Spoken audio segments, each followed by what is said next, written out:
Good morning and welcome to 13th lecture of surface chemistry. We are discussing about the properties of colloidal solution regarding this important property, that is charge. Today we are going to discuss origin of charge. Charge की उत्पत्ति कैसे हुई colloidal solution. हम देखते हैं क्या कि जो कोलाइडल पार्टिकल्स है that must be charged, but the colloidal solution is electrically neutral. तो कोलाइडल सॉल्यूशन मेरा इलेक्ट्रिकली न्यूट्रल है और जो कोलाइडल पार्टिकल्स है वो चार्ज्ड हैं। तो आखिर चार्ज का ओरिजिन कैसे हुआ और क्या क्या theories regarding charge on colloidal particles, इसे आज हम पढ़ने वाले हैं। तो पहले हम हेडिंग कर दें, charge, origin of charge।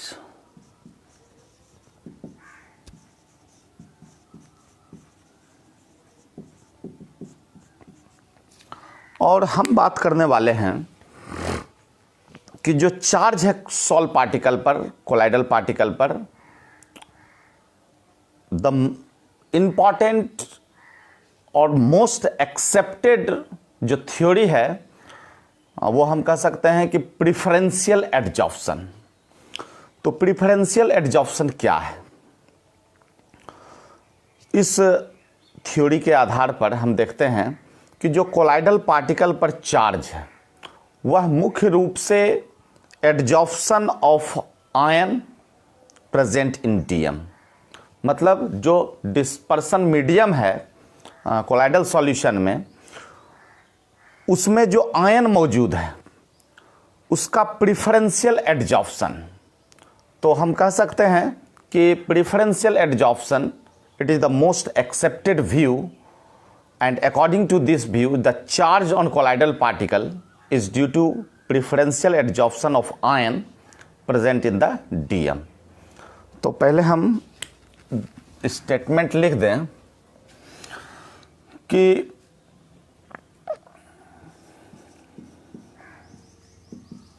colloidal particles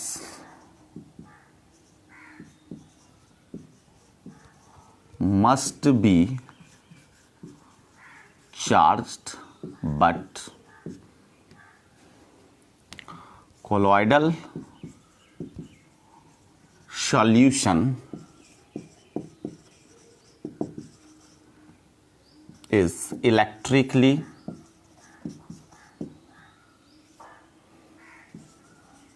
neutral.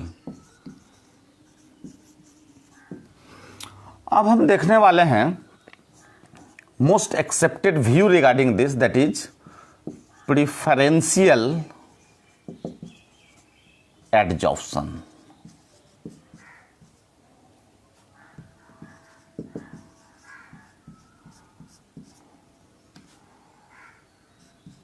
लिखेंगे most accepted view and according to this view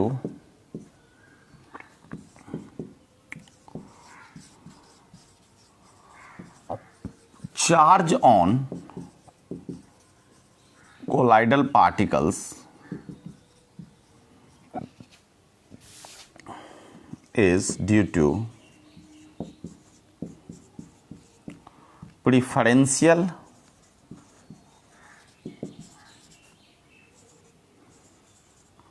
adsorption of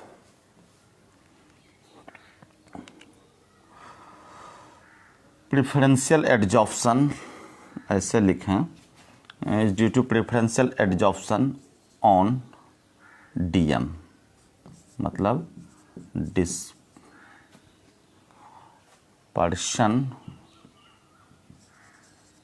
medium.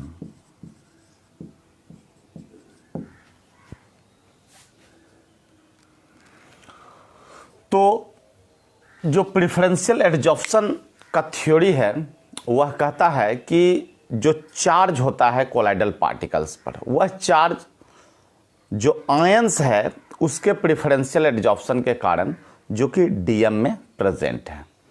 तो एक एग्जांपल हम लें कि एक डबल डिस्प्लेसमेंट रिएक्शन और प्रिसिपिटेशन रिएक्शन, बहुत ही कॉमन एग्जांपल है कि AgNO3 प्लस Ki, मतलब सिल्वर नाइट्रेट पोटेशियम आयोडाइड से रिएक्ट करता है, तो सिल्वर आयोडाइड बनेगा और सिल्वर आयोडाइड का जो है प्रिसिपिटेट फॉर्म होगा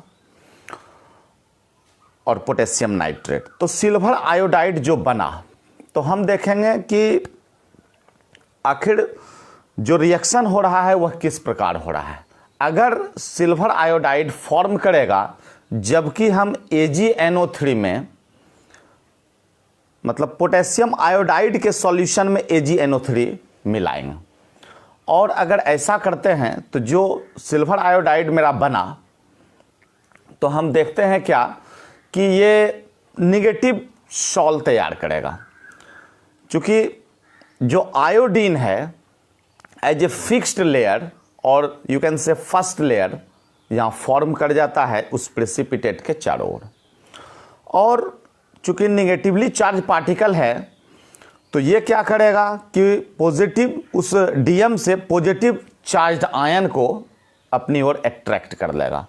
तो इस कारण से जो पोटेशियम आयन है वह उसके अराउंड एक सेकेंड लेयर का फॉर्मेशन करेगा जिसे हम डिफ्यूज्ड लेयर कहते हैं।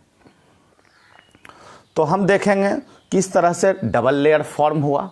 वही हम AgNO3 सॉल्यूशन में अगर पोटेशियम आयोडाइड मिलाए, बना तो मेरा सिल्वर आयोडाइड, लेकिन ये पॉजिटिवली चार्ज सॉल्व होगा इसमें, क्योंकि जो सिल्वर है Ag+, वो फर्स्ट लेयर के रूप में वहां पर क्या करेगा कि जो पॉजिटिवली चार्ज पार्टिकल है वो एज ए फिक्स्ड लेयर का फॉर्मेशन किया, और जस्ट इसके अपोजिट वह आयोडाइड को अपनी ओर अट्रैक्ट करेगा, और सेकेंड जो डिफ्यूज्ड लेयर हुआ, चूंकि डिफ्यूज्ड लेयर जो है वो टेम्पररी लेयर है, और सिल्वर का जो पॉजिटिवली चार्ज जो सॉल तैयार हुआ है वो सिल्वर Ag+ फिक्स्ड लेयर के कारण हुआ है।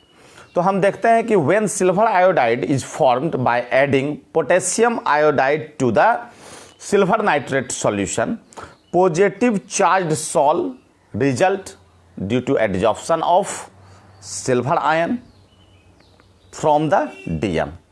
तो हम एग्जाम्पल लिखेंगे, और ये स्टेटमेंट मेरा most accepted view and according to this view charge on colloidal particle is due to preferential adsorption, यहाँ पर हम ऑफ आयन करेंगे। ठीक है, अब हम एग्जाम्पल के रूप में लें, मिटा देते हैं इसे, उसके बाद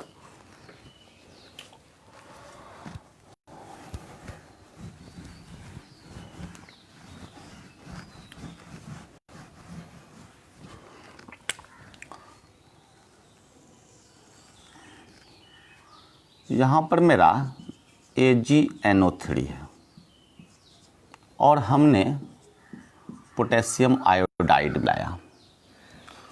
तो in solution of AgNO3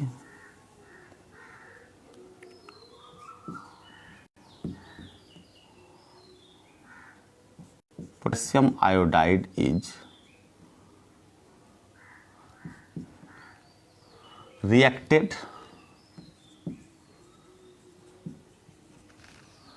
and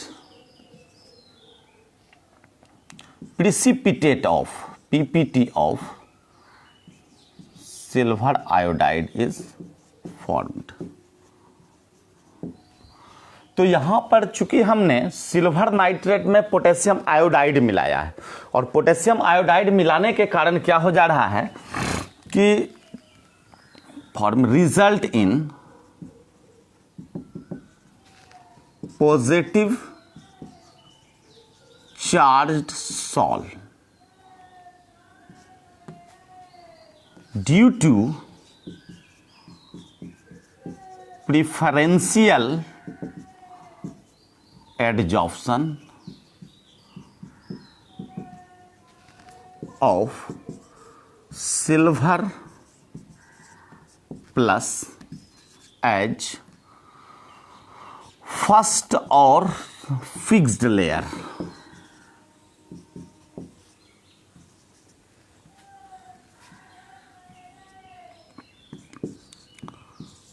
These Ag plus attract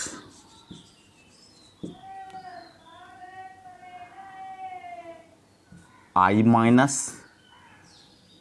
and form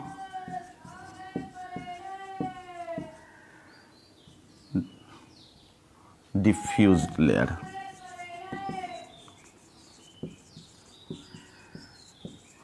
तो यहाँ पर हम देखेंगे चूंकि मेरा सिल्वर आयोडाइड बना और सिल्वर आयोडाइड में यहाँ Ag प्लस के प्रिफरेंशियल एडजॉर्प्शन के कारण ये जो मेरा सॉल्व हो गया वो मेरा पॉजिटिवली चार्ज सॉल्व हो गया, और ये क्या कर रहा है कि पुनः जो है I माइनस के रूप में यहाँ निगेटिव चार्ज जो पार्टिकल्स है उसे आयंस है उसे अट्रैक्ट करके एज ए डिफ्यूज्ड लेयर, ठीक है, ये फॉर्म हुआ। तो यहाँ हम देखेंगे तो यहाँ लिख दें हम, ये फर्स्ट लेयर हो गया फिक्स्ड लेयर, और यहाँ लिख दें डिफ्यूज्ड लेयर। अब हम देखते हैं क्या कि ये फिक्स्ड लेयर जो है इसे हम फर्स्ट लेयर भी कह सकते हैं, और ये बाद में जो आया वो सेकेंड लेयर हो गया। जस्ट इसके अपोजिट हम काम करें कि मेरे पास जो है पोटेशियम आयोडाइड सॉल्यूशन है और इसमें हम मिक्स कर रहे हैं किसको, तो सिल्वर नाइट्रेट को। तो स्टेटमेंट लिखेंगे कि when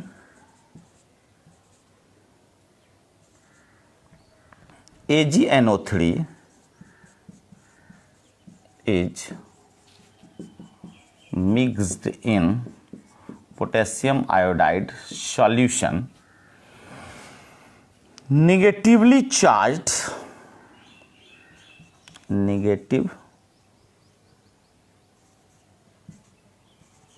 charged sol is formed due to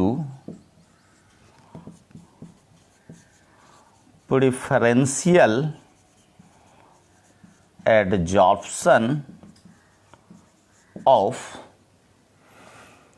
तो यहां पर हम क्या देखेंगे कि है क्या कि ये I माइनस के कारण, यहां लिख देंगे adsorption of I minus and it attract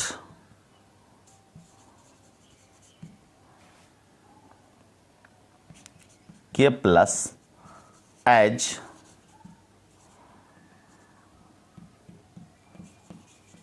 diffused layer.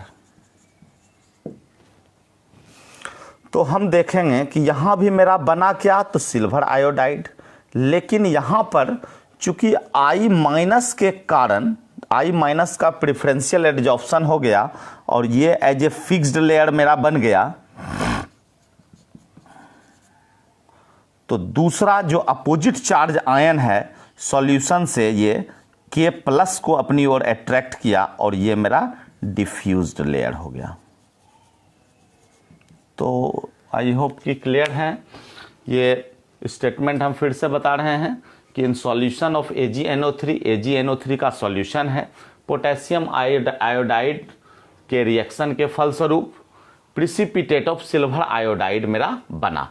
तो ये जो सिल्वर आयोडाइड बना तो हम देखते हैं कि result in positively charge sol, यहाँ जो है पॉजिटिवली चार्ज सॉल का फॉर्मेशन हुआ क्योंकि प्रिफरेंशियल एडजॉर्प्शन हो गया किसका, तो सिल्वर पॉजिटिव आयन का, और एज ए फर्स्ट और फिक्स्ड लेयर ये बना। और ये क्या करेगा कि ये आयन अपोजिटली चार्ज आयन को अपने ओर अट्रैक्ट करेगा एज ए सेकेंड लेयर और डिफ्यूज्ड लेयर। ये बाद में फिर धीरे धीरे हट जाता है ठीक है, चूंकि ये टेम्पररी लेयर है और ये फिक्स्ड लेयर है। अगर हम इसके जस्ट अपोजिट, मतलब यहां पर हम वेयर एज भी लिख दें कि when silver nitrate is mixed in potassium iodide. अब हम क्या कर रहे हैं, पोटेशियम आयोडाइड का मेरा सॉल्यूशन है और सिल्वर नाइट्रेट को मिक्स कर रहे हैं, तो negatively charge sol is form. कहने का मतलब it result in negatively charge sol. किसके कारण? तो आयोडीन माइनस के कारण, मतलब आई माइनस के कारण। और ये एज ए डिफ्यूज्ड लेयर क्या कर रहा है कि it attract potassium ion as second layer और डिफ्यूज लेयर। तो यही प्रिफरेंशियल एडजॉर्प्शन के कारण, तो कोलाइडल सॉल्यूशन तो मेरा जो है इलेक्ट्रिकली न्यूट्रल होता है, लेकिन जो कोलाइडल पार्टिकल्स हैं वो चार्ज्ड होते हैं। हम देखने जा रहे हैं कि when positive or negative ion of electrolyte are adsorbed on the surface of colloidal particle, हम देखने जा रहे हैं कि एक साइंटिस्ट हेमहोल्ज इलेक्ट्रिकल डबल लेयर का फॉर्मेशन होता है। तो अगर कोलाइडल पार्टिकल के सरफेस पर पॉजिटिव और नेगेटिव आयन आकर एड्सॉर्ब हो रहा है, एक फिक्स्ड लेयर के रूप में और दूसरा डिफ्यूज्ड लेयर के रूप में, तो ये कॉम्बिनेशन ऑफ जो टू लेयर्स है, of combination of two layer of opposite charge, इसी को हम लोग हेमहोल्ज इलेक्ट्रिकल डबल लेयर कहते हैं। और दोनों के बीच जो पोटेंशियल डिफरेंस होता है फिक्स्ड लेयर और डिफ्यूज्ड लेयर के बीच, तो उसे हम जीटा पोटेंशियल या इलेक्ट्रोकाइनेटिक पोटेंशियल भी कहते हैं। तो नेक्स्ट हेडिंग हम करने जा रहे हैं हेमहोल्ज इलेक्ट्रिकल डबल लेयर, इसी से रिलेटेड है, इसे हम मिटा दे रहे हैं।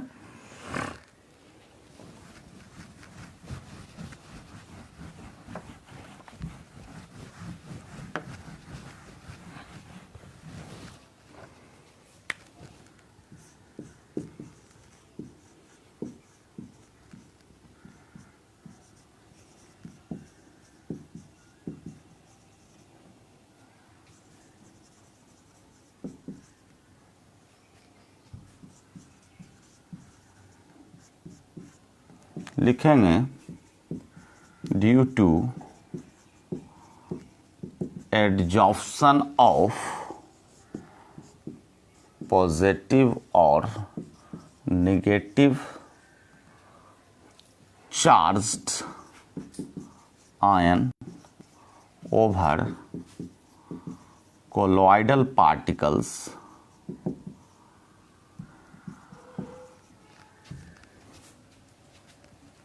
form two layers. First one is permanent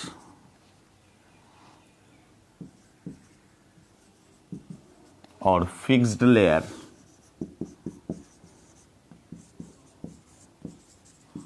and second layer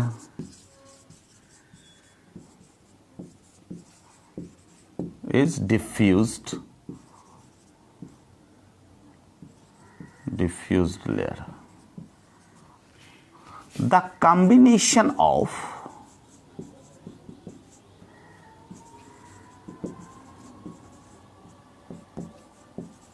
these two layers is called Helmholtz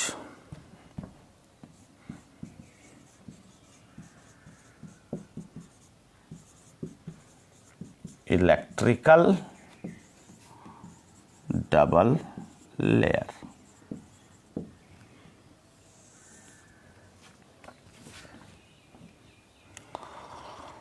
The potential differences between these two layers is called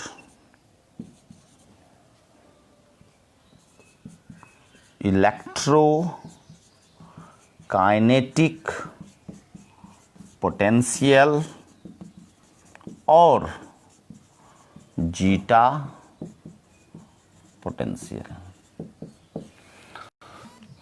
तो एकदम क्लियर हो गया होगा कि हेल्महोल्ट्ज इलेक्ट्रिकल डबल लेयर क्या है और जीटा पोटेंशियल क्या है। अब हम देखने जा रहे, यही मुख्य रीजन है कि जो कोलाइडल पार्टिकल्स है वो चार्ज्ड होते हैं, मीन्स ओरिजिन ऑफ चार्ज। और हम नए पॉइंट की बात करेंगे, जैसे इलेक्ट्रोफोरेसिस, बहुत इंपॉर्टेंट जो है टर्म है। हम देखते हैं क्या कि कोलाइडल पार्टिकल्स का मूवमेंट होता है और किधर होगा तो towards opposite charged electrode under electric field. इसी को हम इलेक्ट्रोफोरेसिस कहेंगे। और डायग्राम के द्वारा हम लोग समझेंगे कि जैसे मान लिया जाए कि एक यू ट्यूब है और उसमें हम लोग कोई जो है कोलाइडल सॉल्यूशन डालें, तो कोलाइडल सॉल्यूशन में जो पार्टिकल्स है, कोलाइडल पार्टिकल्स डीपी का, वो क्या हो जाएगा, अगर हम दोनों यू ट्यूब के दोनों कॉर्नर पर अगर इलेक्ट्रोड जो है फिक्स्ड कर दें, एक तरफ कैथोड एक तरफ एनोड, और इलेक्ट्रिसिटी सप्लाई करें, तो अंडर इलेक्ट्रिक फील्ड हम देखेंगे क्या कि अगर निगेटिवली चार्ज सॉल है तो टुवर्ड्स एनोड वो जा करके अट्रैक्ट हो जाएगा, और पॉजिटिवली चार्ज सॉल है तो टुवर्ड्स कैथोड वो अट्रैक्ट होगा। तो हम समझने वाले हैं इलेक्ट्रोफोरेसिस। तो मिटाएं इसे और नेक्स्ट हेडिंग मेरा हो जाएगा इलेक्ट्रोफोरेसिस।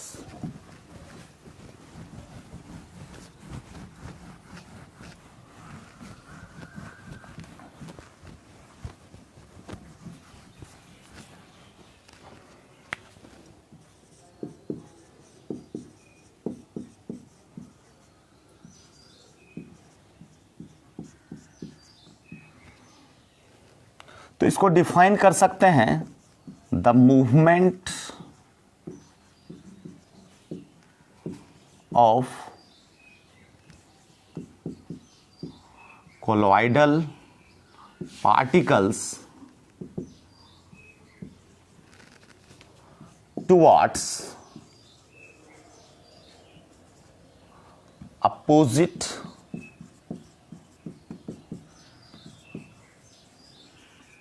charged electrode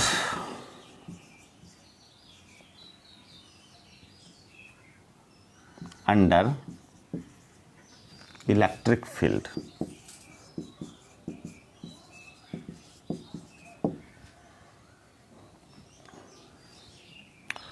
तो एक डायग्राम हम लोग ले रहे हैं, एक यू ट्यूब है यहाँ पर,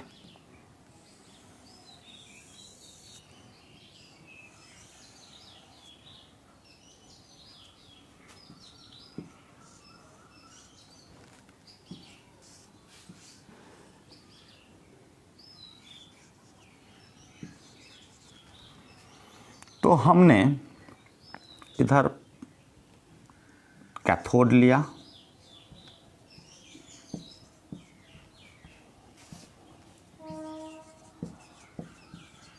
इधर एनोड लिया, पॉजिटिव नेगेटिव।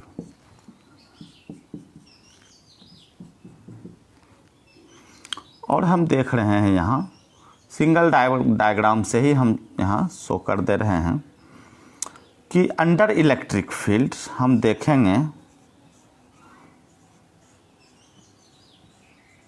अगर निगेटिवली चार्ज सॉल पार्टिकल है तो वो टुवर्ड्स एनोड इसका मूवमेंट होगा। यही मेरा इलेक्ट्रोफोरेसिस है, मतलब कोलाइडल पार्टिकल्स का movement towards opposite charge electrode under electric field, यह है इलेक्ट्रोफोरेसिस। अगर हम पॉजिटिवली चार्ज सॉल लेंगे, चूँकि हमने डिफरेंस किया था पॉजिटिव चार्ज सॉल और नेगेटिव चार्ज सॉल के बीच, बहुत सारा एग्जाम्पल हम लोगों ने देखा। Eosin, Congo red negatively charge salt था, वही हम हेमोग्लोबिन पॉजिटिवली चार्ज सॉल्ट था। तो कोई भी एक जो है मतलब कोलाइडल सॉल्यूशन में जो पॉजिटिवली चार्ज सॉल्ट है, तो हम उसे अगर लेते हैं तो टुवर्ड्स वो कैथोड अट्रैक्ट होगा, लेकिन निगेटिवली चार्ज सॉल्ट लेंगे अंडर इलेक्ट्रिक फील्ड, वो पॉजिटिव एनोड के टुवर्ड्स अट्रैक्ट होगा। तो ये जो प्रोसेस है वो मेरा इलेक्ट्रोफोरेसिस हो गया, और इससे भी स्पष्ट हो गया कि जो सॉल्ट है अगर वो एनोड के टुवर्ड्स अट्रैक्ट हो रहा है, that means negatively charge salt. जो पार्टिकल्स है कोलाइडल पार्टिकल्स, वो निगेटिवली चार्ज है। अब हम देखने जा रहे हैं एक और टर्म, इलेक्ट्रोऑस्मोसिस। तब मेरा ये जो है टॉपिक ही समाप्त हो जाएगा। इलेक्ट्रोऑस्मोसिस, ऑस्मोसिस हम लोग पढ़ चुके हैं, फ्लो ऑफ सॉल्वेंट टुवर्ड्स, और you can say from higher concentration to lower concentration till equilibrium when both the solution is separated from semi permeable membrane। तो अगर सेमी परमिएबल मेम्ब्रेन है तो मतलब अधिक सॉल्वेंट से कम सॉल्वेंट की ओर फ्लो होता है, टिल इक्विलिब्रियम, जब तक कि दोनों बराबर नहीं हो जाए। यहां पर हम देखने वाले हैं इलेक्ट्रोऑस्मोसिस। तो इलेक्ट्रोऑस्मोसिस क्या होता है? चूंकि कोलाइडल सॉल्यूशन में कोलाइडल पार्टिकल्स हैं डीपी के रूप में, और डीएम है डिस्पर्सन मीडियम, तो हम यहां देख रहे हैं क्या कि अगर कोलाइडल पार्टिकल के मूवमेंट को प्रिवेंट किया जाए, when the movement of particle is prevented by some suitable mean, मतलब किसी तरीके को अपनाकर अगर हम जो कोलाइडल पार्टिकल है उसके मूवमेंट को अगर रोकते हैं, तो ऐसा देखा गया है कि जो डिस्पर्सन मीडियम है अंडर इलेक्ट्रिक फील्ड, उसमें मूवमेंट आता है, और यह जो मूवमेंट आता है यही इलेक्ट्रोऑस्मोसिस कहलाता है। तो एक पार्ट के रूप में हम कह सकते हैं इलेक्ट्रोफोरेसिस का इलेक्ट्रोऑस्मोसिस। अगर यही कंडीशन है और इसमें हम इसके पार्टिकल के मूवमेंट को रोक दें तो इलेक्ट्रोऑस्मोसिस में वो कन्वर्ट हो जाएगा। तो हम देखने जा रहे हैं इलेक्ट्रोऑस्मोसिस।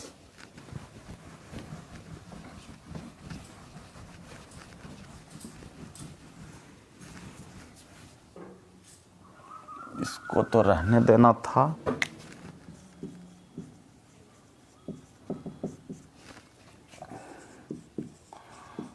इलेक्ट्रोऑस्मोसिस,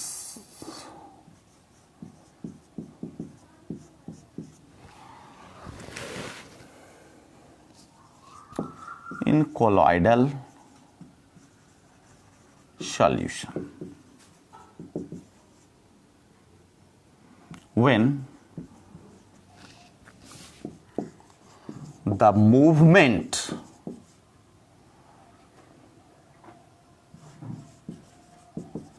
of colloidal particles are prevented by suitable mean,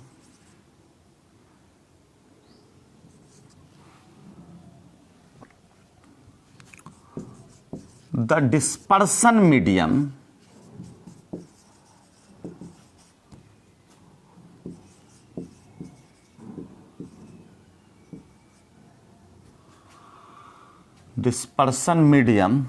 can move under electric field. This phenomenon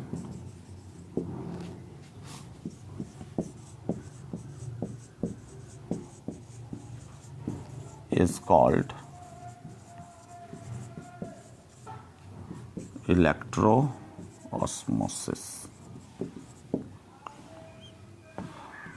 तो ये मेरा इलेक्ट्रोऑस्मोसिस हो गया। चूंकि हम देख रहे हैं क्या कि यहाँ पर जो पार्टिकल है उसके मूवमेंट को रोका जा रहा है, और कोलाइडल सॉल्यूशन से डीएम का मूवमेंट हो रहा है, डिस्पर्सन मीडियम का मूवमेंट हो रहा है। तो इससे भी हम इस कंक्लूजन पर पहुँचते हैं कि जो मेरा कोलाइडल सॉल्यूशन है वो तो इलेक्ट्रिकली न्यूट्रल है, लेकिन जो पार्टिकल्स है वो या तो पॉजिटिव चार्ज या तो नेगेटिव चार्ज है। तो इस तरह से मेरा ये टॉपिक कंप्लीट हो गया कि ओरिजिन ऑफ चार्ज। बुक सब में थोड़ा लेंदी किए हुए हैं, तो एकदम सटीक और पॉइंट वाइज हमने बताने का प्रयास किया। और नेक्स्ट क्लास में जो 2 टॉपिक बचा हुआ है सरफेस केमिस्ट्री का, एक है कोगुलेशन और दूसरा है इमल्सन, फिर एप्लीकेशन ऑफ जो मेरा ये पूरा एडजॉर्प्शन की जो प्रक्रिया है और सरफेस केमिस्ट्री से रिलेटेड जो भी टर्म है उसके एप्लीकेशन को हम लोग देख करके ये चैप्टर को कंप्लीट करेंगे। तो thank you for watching this video. आप नेक्स्ट डे बने रहेंगे और इसका लाभ उठाएंगे।